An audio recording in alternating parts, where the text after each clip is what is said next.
you recite and follow me.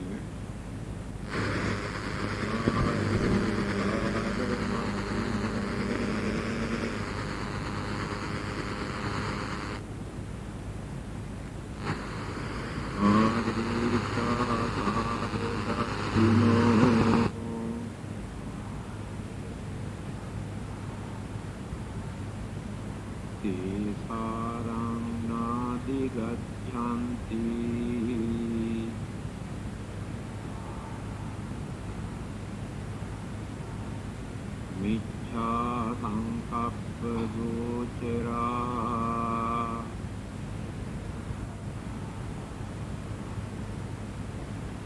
sarancha sarato nattva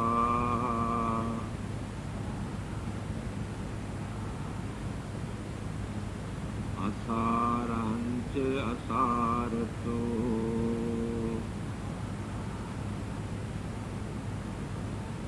Tesaram adhigachanti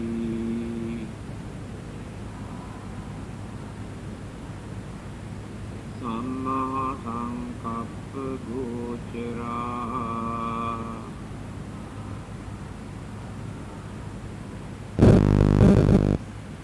Asare saramatino Sare dasino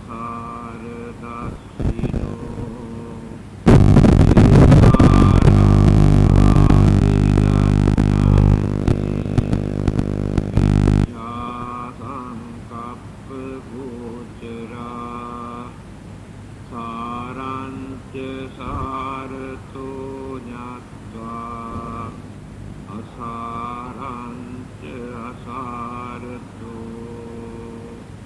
tesaram adhigachanti samma sankappa gochara.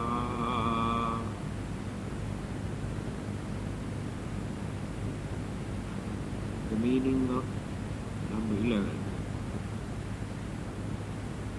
In the unessential, they imagine the essential. In the essential, they see the unessential. They who entertain such wrong thoughts never realize the essence. Next one, number 12. What is essential, they regard as essential. What is unessential, they regard as unessential. They who entertain such right thoughts realize the essence. This is also a very good advice given by the Buddha. He had to utter these recitals because of his two chief disciples, Sariputta and Moggallana. They were seeking the truth for a long period, but could not satisfy with their former teachers. Finally,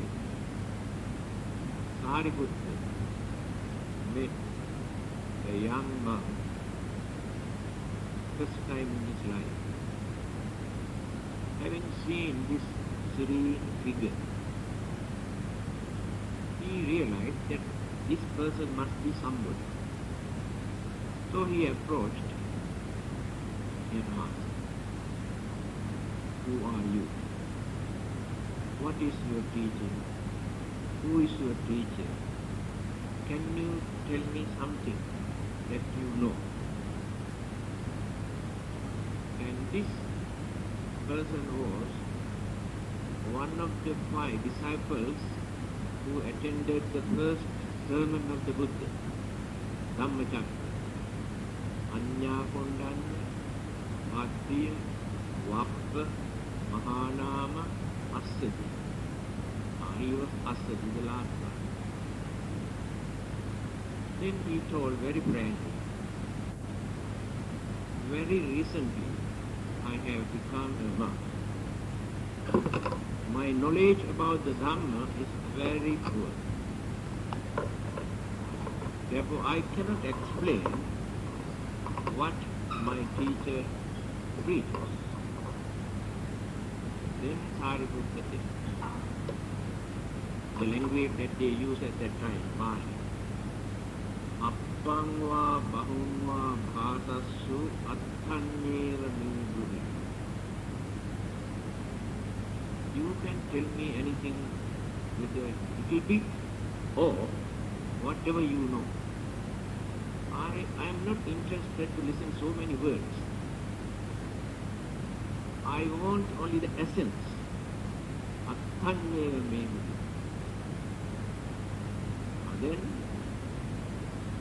Asaji said, I know only this. I have learned only this.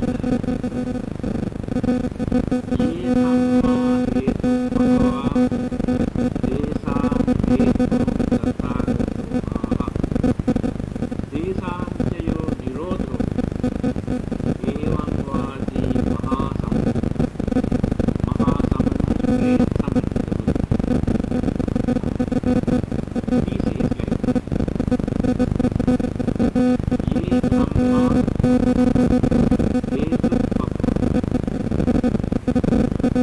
The other day, I think you can remember, I had explained the meaning of this word Dhamma. No, that is on new moon, full moon, not on Friday. Dhamma, animate or inanimate, any object that which appears, exists in this world, we can introduce as Dhamma, visible or invisible. Now this space also we can introduce as Dhamma. Natural phenomenon also introduced as Dhamma. The nature or natural occurrences as Dhamma.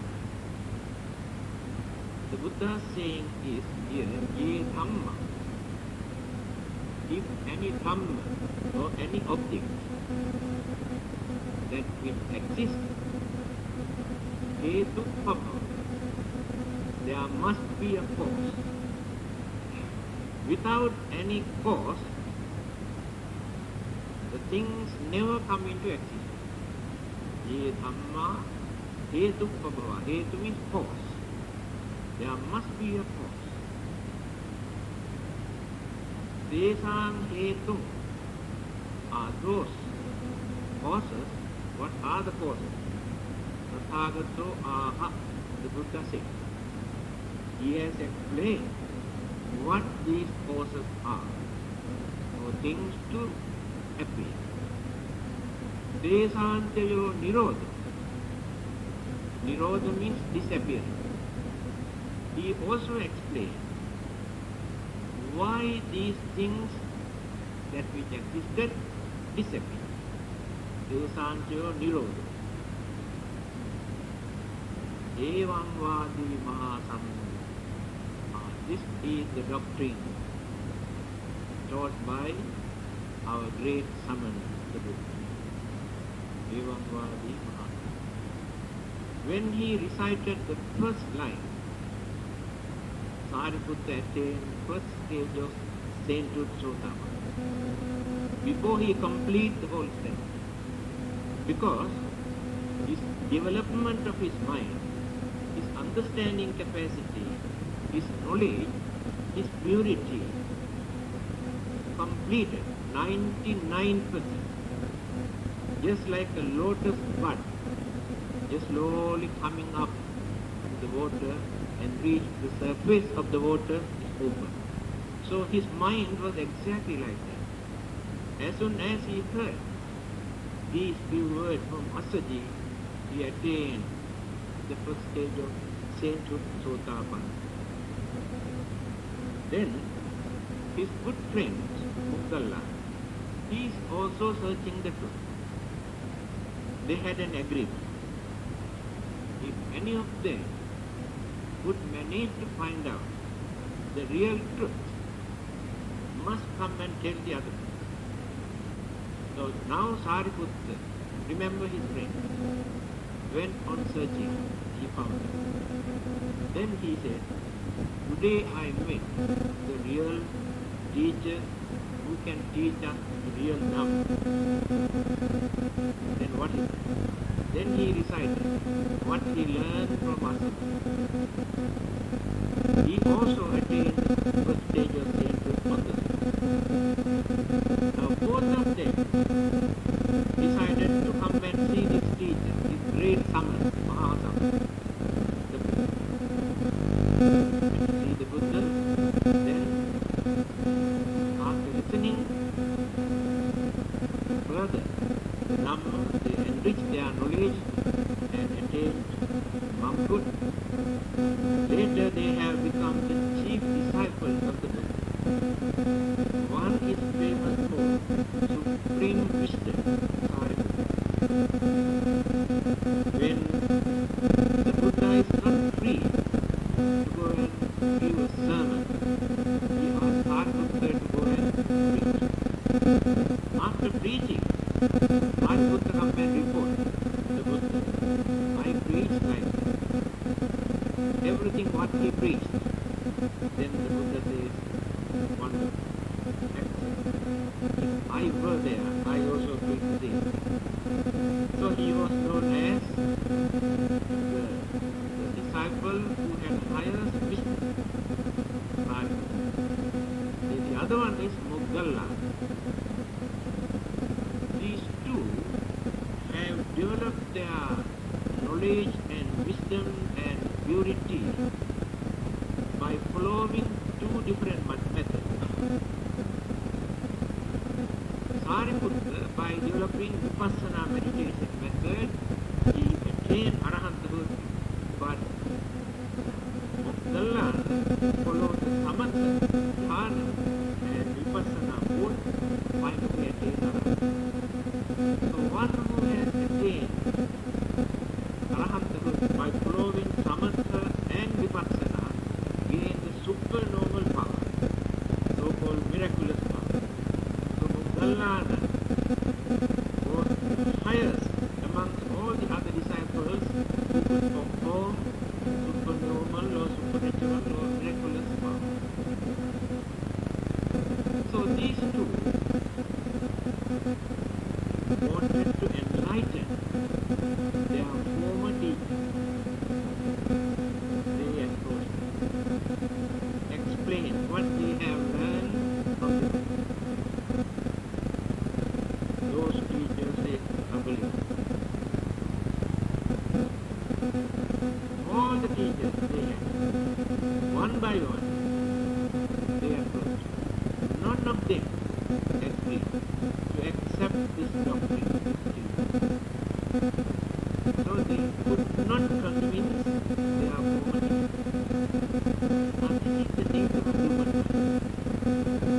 I think you have heard, there were many occasions the Buddha was disturbed very badly and humiliated after listening to his preaching. The one day, when the Buddha was going somewhere, he met one of those teachers belong to another existing religion in India.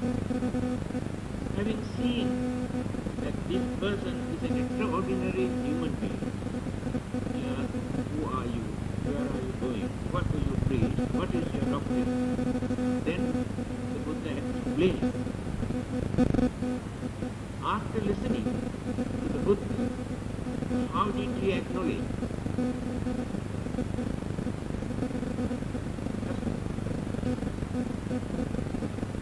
He ridiculed the Buddha's way of thinking. So their minds are not ready to receive, to understand, to analyze this kind of doctrine. That is why earlier, immediately after gaining his wisdom, when he surveyed the human mentality by using his enlightenment, really he had no power. It is useless to of doctrine or Dhamma, because people are not ready to listen, to understand this kind of thing, because they are not used to.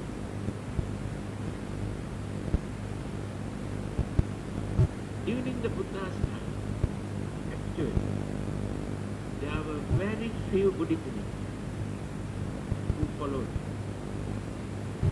Later, only after a few hundred years, during Emperor Asoka's time,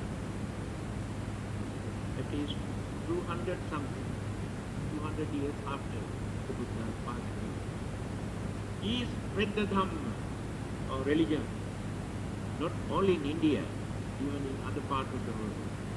The reason is people were not ready to listen to him, to understand this new doctrine, because he has completely revolutionized the existing religious belief and practice. So people's minds were confused. So they could not understand how the Buddha ridiculed so many traditions and customs and rites and rituals that they had been practicing for thousands of years. The Buddha pointed out there's no religious value in those practices. So people could not understand. That is why many people have become enemies, wanted to kill the Buddha because of this. So these teachers did not agree to change their belief. So they came and reported to the Buddha. We went to see our former teachers. We tried to convince them to reveal the Dhamma for them to understand. They have rejected. Then the Buddha had to understand the meaning. Asare sarmatima. Sare cha saradatta. Desaram nadigachanti. Vichana kappahu. Those who have accepted certain things as truth or reality or fact, according to their belief or very limited knowledge or imagination, osmosis, we take things as truth into our mind by using very limited five senses. But we do not know how to penetrate these objects or items to understand what they are. We take as they appear, but not as they are. We haven't got that knowledge. Then we create our imagination, because our thinking power is very limited, very narrow. Another thing, certain former belief, traditional belief that we had, rejects the new concept and new idea. These two cannot agree. And this is the bigger problem we are facing. Now let us take our way of life. From our childhood, we have learned so many things. Chinese or Sri Lankans or what you call Indians, according to their traditional belief. These things we have learned from our elders, from our parents or grandparents. So we have accepted them as truths. These are our traditional beliefs. When another person, after gaining supreme enlightenment or scientific knowledge, if not realizations, through their realization, they come and believe entirely new concept, new idea. Now these new ideas have no chance to penetrate into their knowledge. The old belief rejects. Clashes, confusion take place in our mind because. Therefore, there's a saying, if you want to learn something, you had to forget what you have learned earlier. By keeping all those traditional beliefs in your mind, you can learn it. Because you try to justify that your former beliefs are still right. This is our tradition belief, this is our custom, this is our way of life. These are the arguments. But never think of reality. So the Buddha did not try to follow these traditional beliefs and customs and methods. I think you can remember, I always mention Mr. Nehru's name, the former Prime Minister of India, what he has written in his book. He was not a Buddhist, but he has done so much to promote Buddhism, to protect all the holy places and to educate people. He says in that book, I really cannot understand what sort of knowledge and courage and wisdom the Buddha had to discard, to point out straight away that these practices are wrong.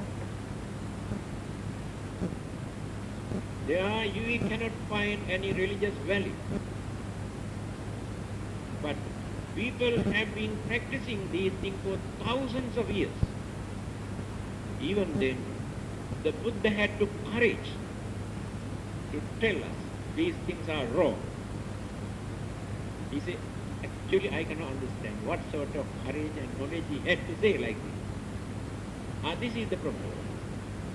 That is why many people could not appreciate and understand. So, the Buddha says, asare sara mati. Naturally, unnecessary things and meaningless ideas and beliefs and practices, many people take as truth or useful or important or most essential things. Asare sara. Sare asara dasya. But good things, useful things, meaningful, very significant things, they take as useless. Because according to their way of thinking, many of those beliefs and practices are useless, no meaning at all. Now you are here every Friday or every Sunday or full moon and new moon day. You come and participate and learn something. But to many others, you are stupid people. You are wasting your valuable time. Why not to go and enjoy your life? You are wasting your life. What can you gain from the temple? This is the way how they take. Asare saradasi. Sara asara. Useful and good and meaningful things they take as useless things. And useless, dangerous, harmful things take as very important. Here, mostly worldly material things and the things that we learn for our spiritual development. Sara Asara. Analyzing this. When we work for gaining some worldly material things, we think we are doing the right thing by neglecting our spiritual development, mental purifications, knowledge and wisdom. But when we use our common sense, today we can understand what is happening in this world. Do human beings behave as human beings? When you read the newspaper, when you listen to radio and television, you can understand what is happening in this world. Then what is the main cause of all these problems? Why human beings behave like this? This is the answer. They have taken useless things as meaningful and useful things, and they have neglected useful things as useless. By thinking in this way, they went on developing their material gain and worldly pleasures and sensual pleasures, developing. But on the other hand, they have gone down in the spiritual level. Material development and a spiritual, what do you call, spiritual deterioration. Completely gone down. Never think of it. They think the main purpose of their life is to do something, earn something, either by adapting wrong or wicked or crooked or cunning or harmful, doesn't matter. What they want is to gain something, to enjoy. Enjoyment means to please the sensual five senses. Then they think fulfill their mission of becoming human. To gain this, to achieve this end, they adapt any kind of crooked or wicked or dangerous or illegal or immoral method, because they have neglected the spiritual development. Then their kindness and compassion and sympathy and unity and harmony all disappear, no more in the human being. Always cunningness, greed, selfishness and grace for worldly pleasure. These are the things work in their mind. This is the main cause for human beings to behave this way today. So every human being is in fear today all over the world. There is uncertainty in everything. Who created all these disturbances? I don't believe these disturbances were created by devils or ghosts or devas or God or animals. They cannot create this kind of thing. Everything is done by human. When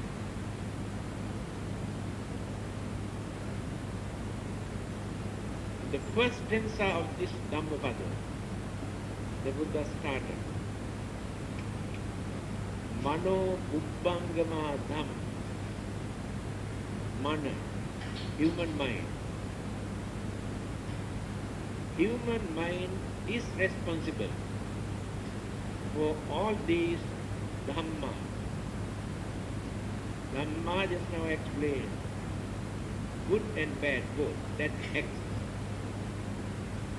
If there is no human mind, there is nobody to create these problems. moon existed, don't know how many millions or billions of years, nobody knows.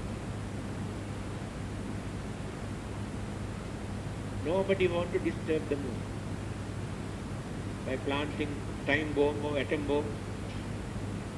But human beings have landed on the moon. Lucky they could not find out either diamonds or gold or anything in the moon. Otherwise, there will be bloodbath on the moon. Because these wicked human beings already landed on the moon. Just because of that poor moon remained without disturbance. This poor earth has to suffer because of human beings. Animals never go and dig and cut and burn and destroy or never plant bombs here and there. Devils and ghosts, and they don't know how to make time bomb, atom bomb. Only human beings. So such a dynamic force, this human mind, when that one is utilized, directed towards further development and to do some good work, can do wonderful things. But unfortunately, due to our ignorance, we use this mental energy to create more and more disturbances for our own gain, personal benefit, or our worldly pleasure. So that is what the Buddha says. We take asara, useless, meaningless thing as most important thing. But we neglect the most important thing as useless. Now let us take these two parts. Anya hi labhupanisa, anya nibbana gamini. There are two parts. One part for us to gain worldly pleasure, to gain sensual pleasure. And the other part for us to experience more peace, more calmness, satisfaction, happiness, contentment in our life. So those who go through this path, for gaining worldly pleasures and material gain, had to face so many problems and troubles and worries and disturbances. And there will be so many enemies, obstructions, disturbances because of their worldly material. So they are in fear, suspicion. They have no peace in their mind, although they are crazy for gaining worldly material things. So one writer says, enjoying worldly material or sensual pleasure is just like eating hot potato. You know how you feel when you eat hot potatoes. You don't give up. Go, fight. All your worldly pleasures, sensual pleasures are like this, my dear friend. Eating hot potatoes. But when we go through Anya Nibbana Gamini, this word Nibbana, used by Hindus and Jainas even before Buddhism come into existence, the word Nirvana or Nibbana. They have used this word just to give meaning blow out or cool down. In that sense, they use the word Nirvana. The Buddha also used the same word but give different meaning. Ni and Vana. Ni means no. Vana means craving. No more craving. Now that is Nibbana. So Anya Nibbanagamini, to see the end of all our physical and mental uneasiness, uncertainty, fear and worries, disturbances, unhappiness, we cannot gain through this worldly material.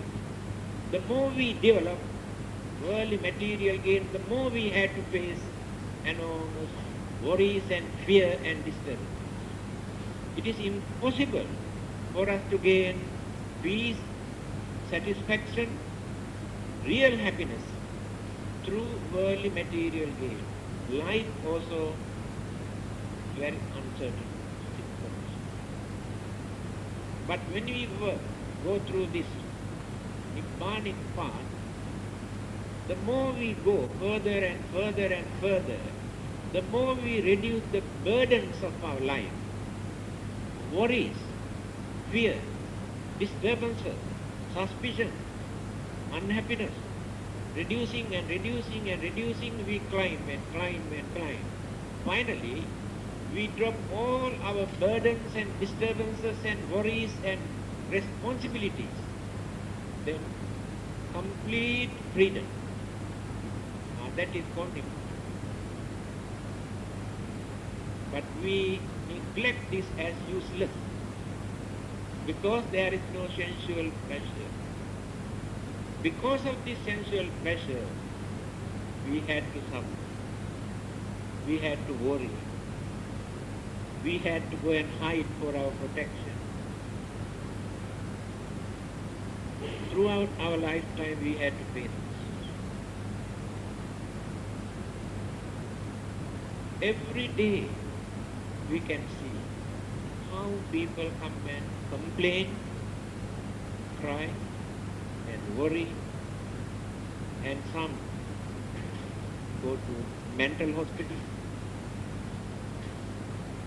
because of their worry. They have not trained their minds to face natural occurrences. The biggest mistake that we are doing because of our ignorance is this. The things that appear in this world as impermanent things, we are trying to make them permanent. And that is the silly mistake that we are doing. Because of that attitude, we worry. If we learn this earlier, everything that we gain, including this physical body, changeable, subject to change and decay, it is natural. If it is natural, why should I worry? Because we develop so much craving and attachment towards these things. Then we cannot withdraw our mind from them. So worries always appear in our mind because of it. Detachment reduce this pain, this worry. When a doctor wants to do an operation, he gives anesthetic injection. Because of that injection, we don't feel the pain. Detachment for our belonging is just like anesthetic injection. No pain, no pain. When the injection, the power of that anesthetic injection is no more, then slowly the pain we had to experience. At that time, no detachment. Everything that we take with craving, we think or we look at them as very beautiful things because of our craving.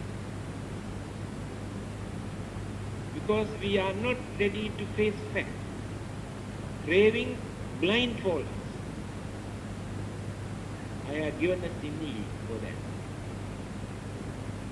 Whenever you go to a dentist and complain there's a toothache, the doctor, the dentist, examines and says the root is rotten already. We have to extract. So no other choice. He extracts. Then show. Eat. Very dirty. Don't know to touch us. Why? When it is in the mouth, oh, very beautiful. Go to the mirror and see how nice, wonderful. When it is extracted, dirty. Because now there is no attachment. Amen. When it is in the mouth, there is attachment.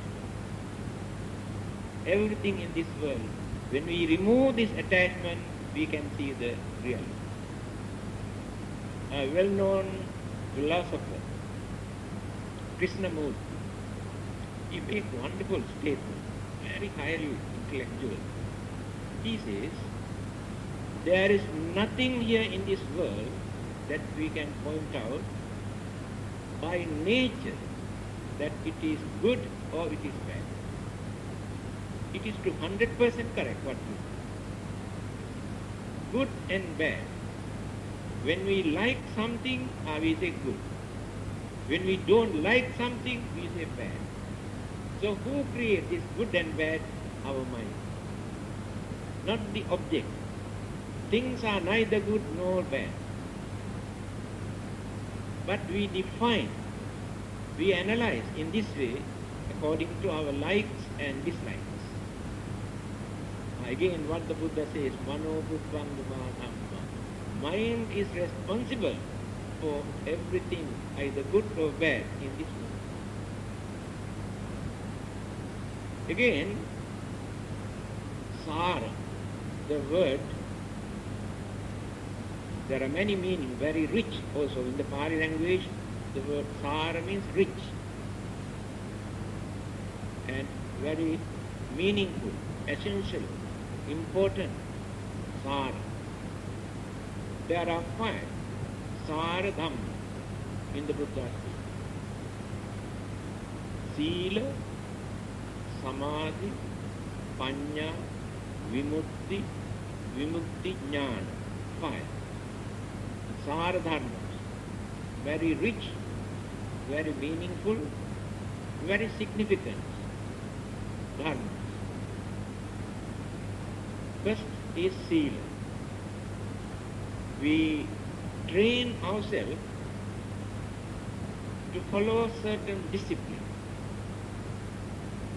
So when we follow these discipline, we become respectable or noble person. Because we don't disturb others. According to our principles or discipline, we do not disturb others. We do not harm others. We do not bluff others. Then we become respectful, honest, kind. All the other good qualities follow because of this principle. So first we had to uphold certain good principles or disciplines as our human values. As human beings, we had to maintain human values. But we abuse, actually, disgrace humanity. So if we are real human beings, we must know how to respect our humane qualities and virtues and discipline. Irrespective of their religion, even without any religion, we have certain good principles as human beings. Then Samadhi, calmness of our mind. So when we keep away from certain bad things, wicked things, harmful things, very easily we can calm our mind. Otherwise we cannot. Because guilty concern, that feeling, always is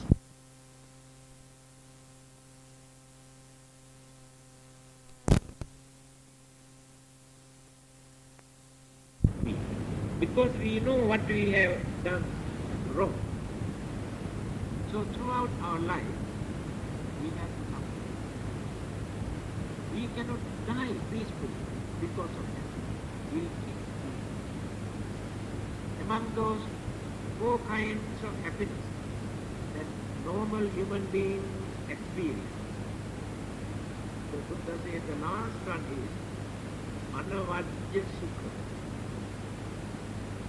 Anavajya. Guilty.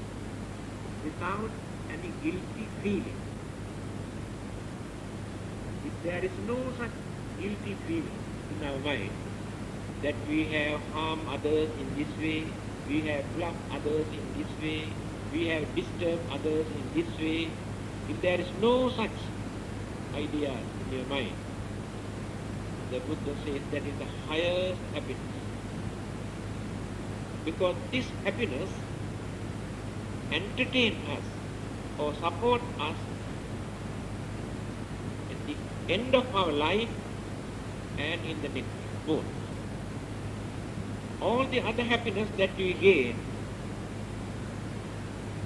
by pleasing our senses, experiencing all sort of entertainment, amusement, as long as we live, not beyond that. Even in the later part of our life, such entertainments also useful, become nuisance. We cannot appreciate at that time. But this happiness, anavajya sukha, I have not done any harm to anybody. That happiness is a remarkable happiness. If a person dies with that happiness, he or she can die without any confusion or without worries or without fear, can depart from this world peacefully. After this death, rebirth or existence again never take place in any unfortunate way because of that happiness. So it supports us in the end of our life and the beginning of next life. Please remember, to die. One day we have to die without keeping such guilty feelings in us. Or certain mistakes that we have done. We have created enemies. We have created a lot of misunderstanding by adopting some sort of hostile attitude towards others. We have discriminated others because of inferiority feeling. But all these things we can withdraw before our death, to have clear mind. Many people do that. If they have enemies, they approach them. Go and talk to them, apologize. If they have done any mistake, any harm, apologize. After that, no. Then, if they have created some discriminations or some sort of hostility toward others, they approach them, apologize, withdraw. Any misunderstanding between two families or with relatives or friends, heart-to-heart talk, friendly talk, withdraw all these rubbish from the mind. Then the mind becomes. Before our death, we have to do this. If not, it is not so easy for us to die with peaceful. No peace. Because all these things which were deposited in the subconscious mind started to work like film show. Exactly like film show. Because when the senses are not working with the mind, at that time subconscious mind projects everything which were deposited good and bad thoughts and karmas and sankharas, mental tendencies, then go on. So we depart when this is working. No end to it. No emptiness in the mind, as long as that mind exists. So it depends on what stage, when what sort of film show is going on at that time when we depart from this world. Rebirth takes place accordingly. These are very important things for us to learn, to adjust our way of life. Very simple thing actually. Then, samadhi, to calm the mind.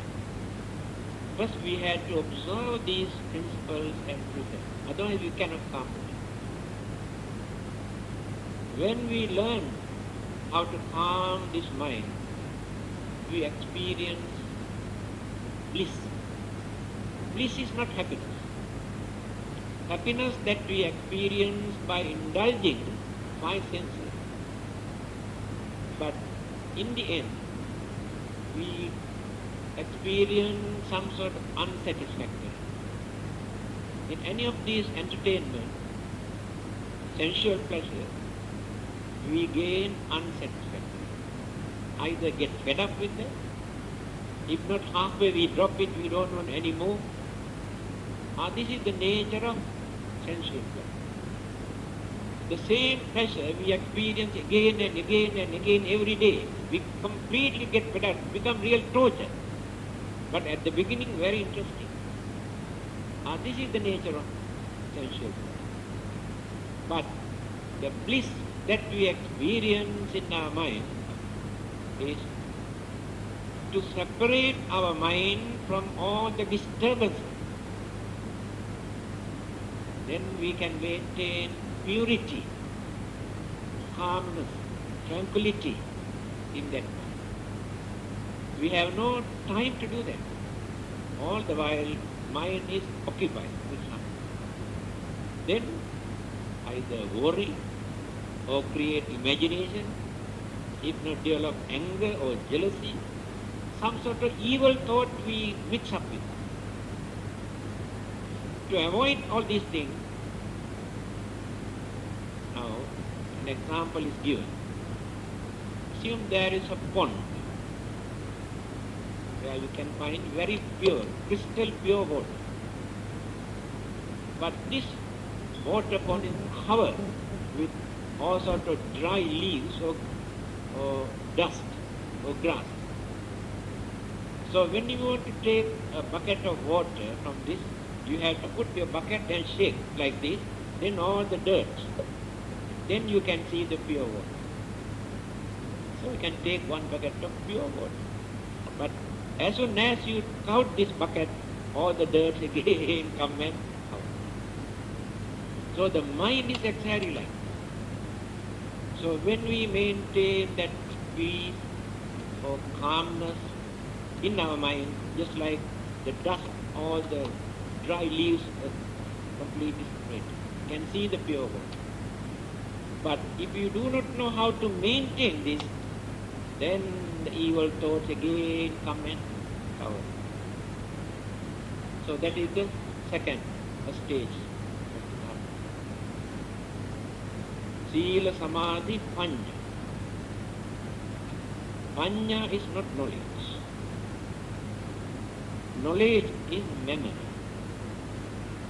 After reading, after listening, or after thinking, we maintain some sort of memory. That is called knowledge. Whether it is right or wrong, it is immaterial, it is knowledge. So Panya is real wisdom. So wisdom is not knowledge. You may have vast knowledge about this world, or the universe, or galaxies, wonderful knowledge. That is knowledge, not wisdom. There is no wisdom. Because in your mind, with that knowledge, There are so many rubbish. Your craving, your anger, your jealousy, your grudge, your egoism, your selfishness, all these rubbish. Then where is wisdom? No place for wisdom. We gain wisdom by using that knowledge to remove these dirts. Then the mind gets the chance to use that psychic development by removing the dirt from the mind. After that, when there are no obstructions or hindrances in that mind, no confusion in that mind, then we can have clear picture. Because there is brightness in that mind. So when we remove all these dirt, the brightness appears. Then we can understand this is right, this is wrong, this is good, this is bad. By using that wisdom. So the gaining enlightenment is that. But gaining knowledge, those great philosophers, great thinkers, psychologists, rationalists have made wonderful statements about the world and the universe. But when we analyze their background, they have not reached up to that stage of supreme wisdom. Only intelligence. Intelligence is another thing, wisdom is something else. So the here we are referring to this enlightenment. We never gain enlightenment or prajna or wisdom by keeping all the rubbish in our mind. Whether we are educated or not.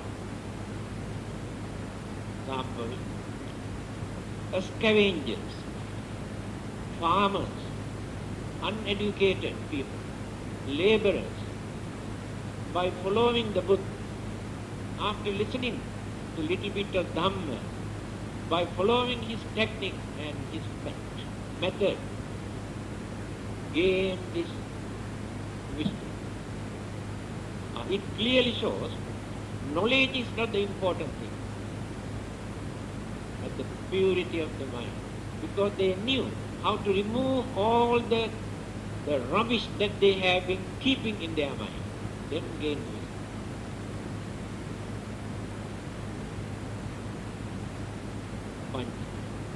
Sila Samadhi Pancha. Vimukti. Vimukti means free. By following Sila and Samadhi and gaining Panya or supreme wisdom, we reach the stage where we experience freedom. Now we are not experiencing, not even 1 second, no chance. Because worries, responsibilities, fear and suspicion always disturb. Then anxiety, ambitions. These things always disturb the mind. So when we come to this stage, complete freedom from all these things that we are experiencing. We worry about our future. We worry about our family, our children, our husband, our wife, our income, our expenditure. We worry about thieves and gangsters and all these problems. We worry about our old age, our sicknesses, our death. But the mind will be free from all these things. What a wonderful relief. This is the fourth stage, Vimutti. Then Vimutti Jnana. By knowing, now my mind is completely free. The bliss and happiness and satisfaction they experience.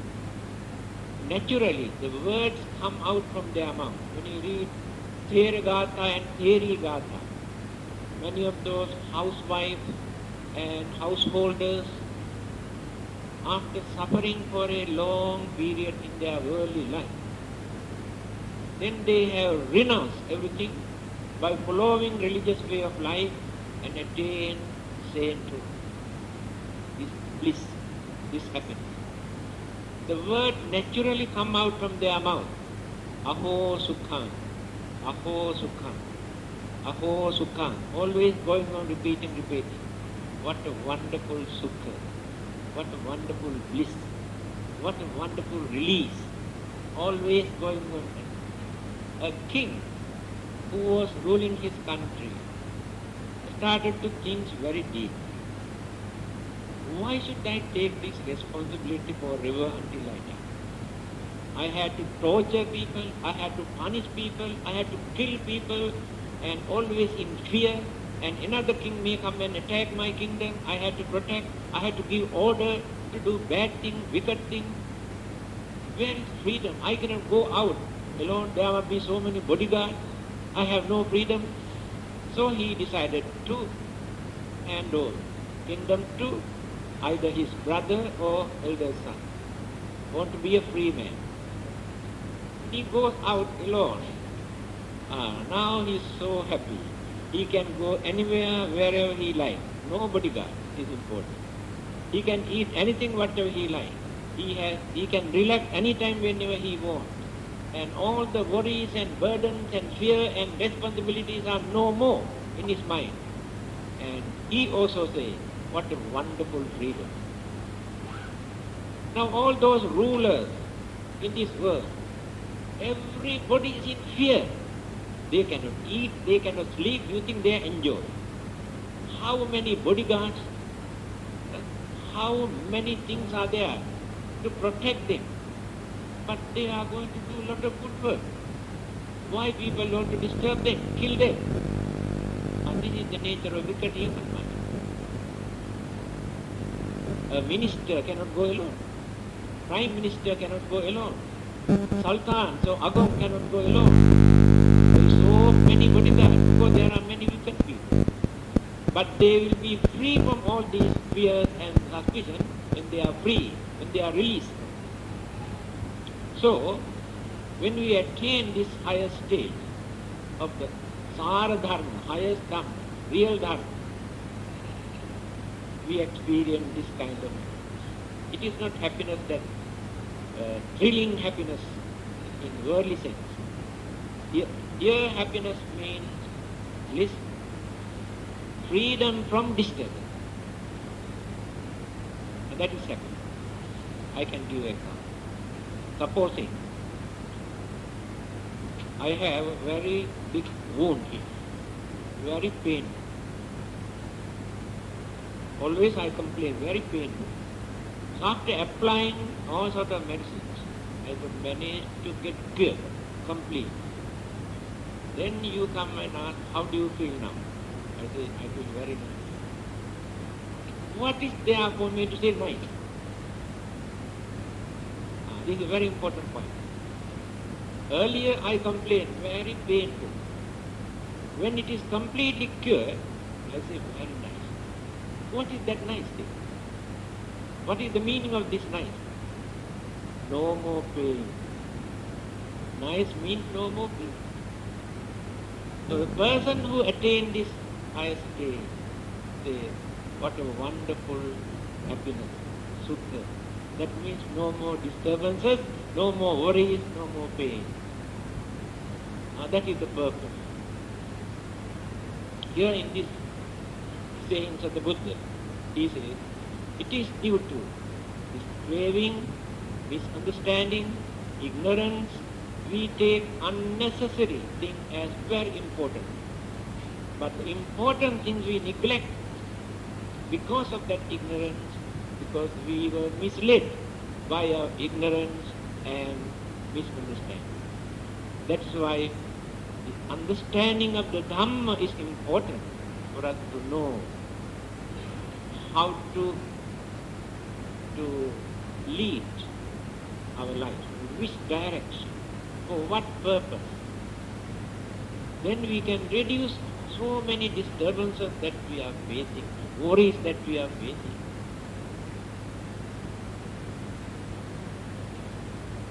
Enough. Next Friday also will end a good one. This is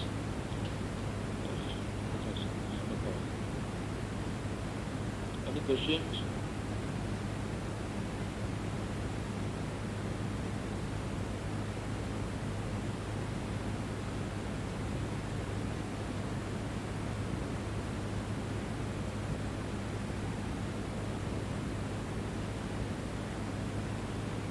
No question, then sharing our merits.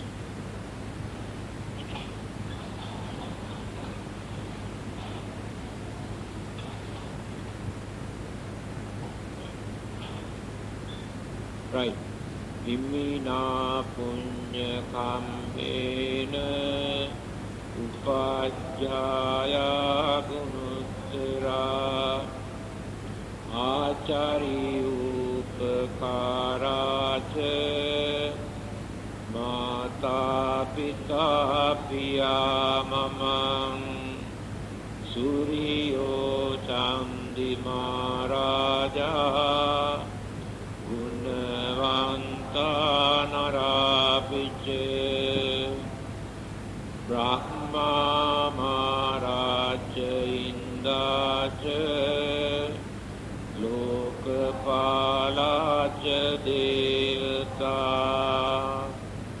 Yamo Minta Manusaca Majjata Verita Pice Sabbe Satta Sukhi Hontu Punyani Pakaltani Me Sukhan Jati Vidam Dentu Ipam Papeta Homatam Imina punya kammena Imina udditena je Itpahang sulape ceva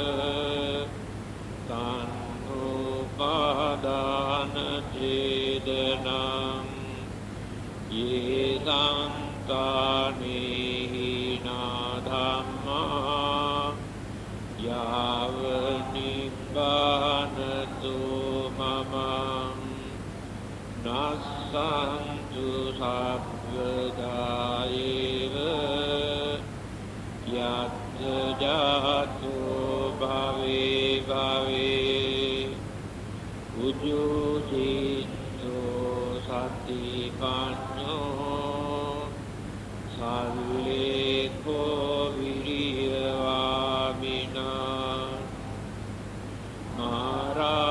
Maralabantu nokasam Katunca viriyesu me Buddhadi pavaro nato Dhammo nato aruttamo Nato pacceta sambuddho Sangho nato taro mamam Tiro